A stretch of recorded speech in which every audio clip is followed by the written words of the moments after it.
აი იტალიაში როცა შევეკითხე რომ აი რატომ მაინც და მაინც ესეთი პასუხი გამწეს რომ აი ისეთი მაღალ ტექნოლოგიური სანერგი ანუ პრაქტიკულად ხაბი არის ამ ყველაფერს საიდანაც სოფლიოში ნაწილდება სცენარები 70% გვაქვს გახარება ანუ 30% გვაქვს დანაკარგი რომელიც ძალიან დიდია ან გამოყვანაცა თვითონ კულტივაციაზე რა და ამიტომ ურბანულ გამწონებებს ვაკეთებ ეხლა ეს აქვს ჩართული თუ მეორე იქით რო არის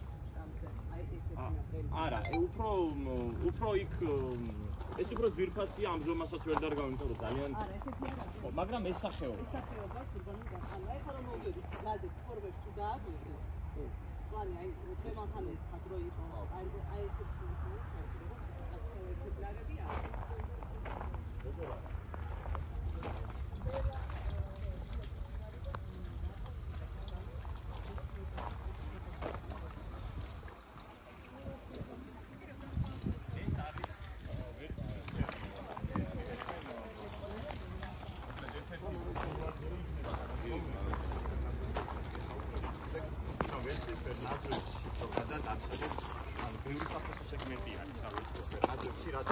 მაგაზე მოხმარებლები მოსულან და ანუ იქ ამხელა ეზღით და ეს რატომის და ანუ მარტივად რო გითხრათ აი როგორც ნამყენის პრინციპი რო ავიღოთ და ანუ ვაშლი შეიძლება იყოს ფართო და შეიძლება იყოს გონდანი ანუ ისეა სელექციები ეს ახლა კონკრეტულად ფოქსი რომელიც მეტავრექსფერია ვერტუსფერნალში და ამიტომ ის გეშლება მაღალია და ზოგადად როდესაც სელექციური ჯიშები რაც არის მოკლედ მათი ღირებულება ზოგადად მაღალია იმიტომ რომ ზრდის ტემპი მათი არის ნელი ანუ უფრო დიდი დრო ჭირდება რომ ზომას მიაღწიოს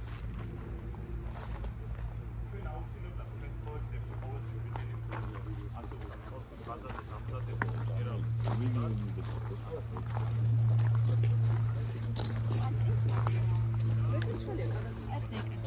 ეს ქართულ ნეკერჩხალს არა? ფოთლით იძახი ზომა? ხო, დიდები რო.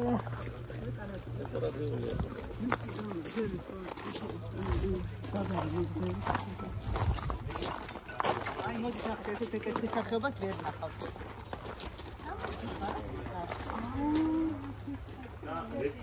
რედ ფლამინგო ამასაც ულამაზესი შეგვიძლია ჩაწეროთ. აჰა, აი ეს ბოსაებია. ეს რა ქვია მოსო? ნეკერჩხალი არის ფლამინგო. ფლამინგური ნეკერჩხალი. ეს ღუიები რამეს რა ქვია? ლედი შეხვარიცი აი ესენი. რა ქვია ღროები? ღუიები, მაგრამ სურო? სურო? სუროს მე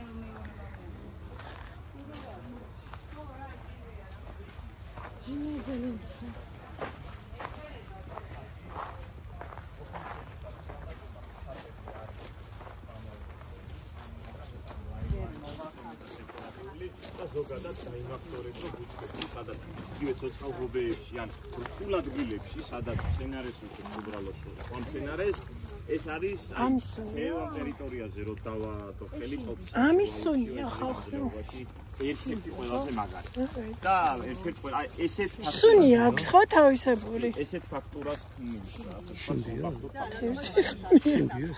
ასე ეს რა არის მე რა ვიცი სუნი კი აქ ქოთებული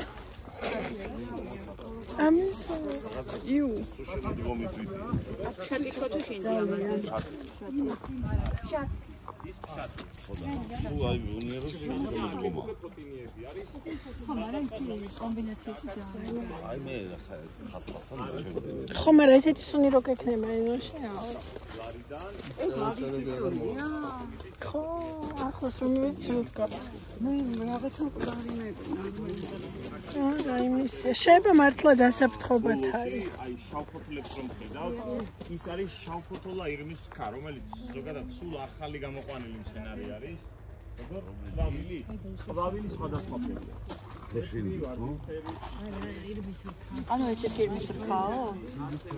ой რა მხელა ის ირმის რქა ახალი ხო ის შავფოთოლები ვიცი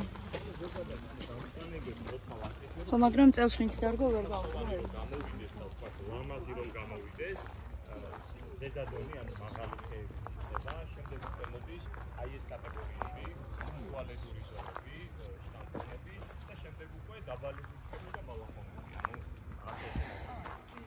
ეს ძალიან საინტერესო სცენარი არის, მაგრამ კედარის ოსკორსფერი ვერსია, აურია, აი რომ გახდო, ყოველას ნაკლები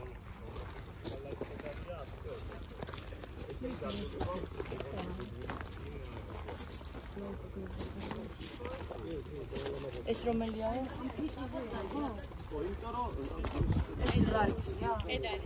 ეს არის, ხო, აი ეს დიდხეებზე ვისაუბრე რო არის კედარი, აი ეს შტამპოვანი, ეს არის ჯუჯა ფიჭვის შტამპოვანი ვერსია, ანუ ნამყენი შტამპი.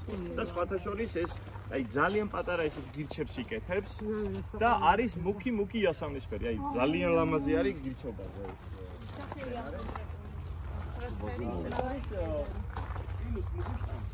ანუ ჯუჯა ფიჭვის შტამპია. ხო, შემდეგ ისინი არის იფანი. შემდეგ ვერცხლისფერი ნაძვი. ესენი გიორგი ბოდიში ეს ჩვეულებრივი იფანი. ჩვეულებრივი იფანი არის ეს კონკრეტული კი. ამას არის ბარე ძალიან ბევრი. ხოთაში მივათავსე. ეს ვერცხლისფერები რა? ოქროსფერი ეონიმუსების შტამპი.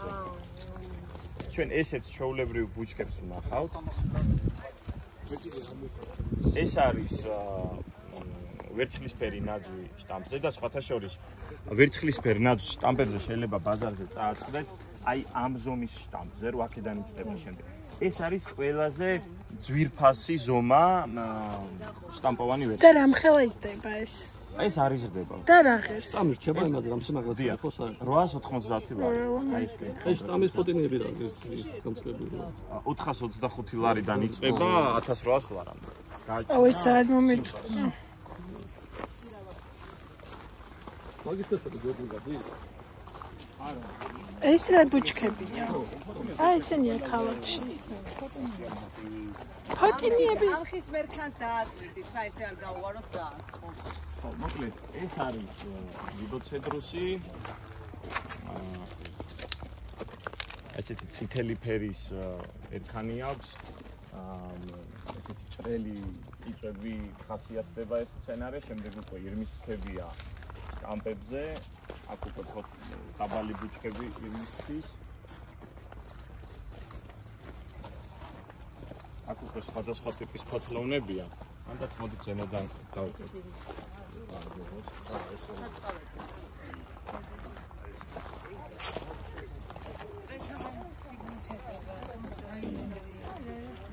ისე დავდივარ ყველაფერს ეჯახები.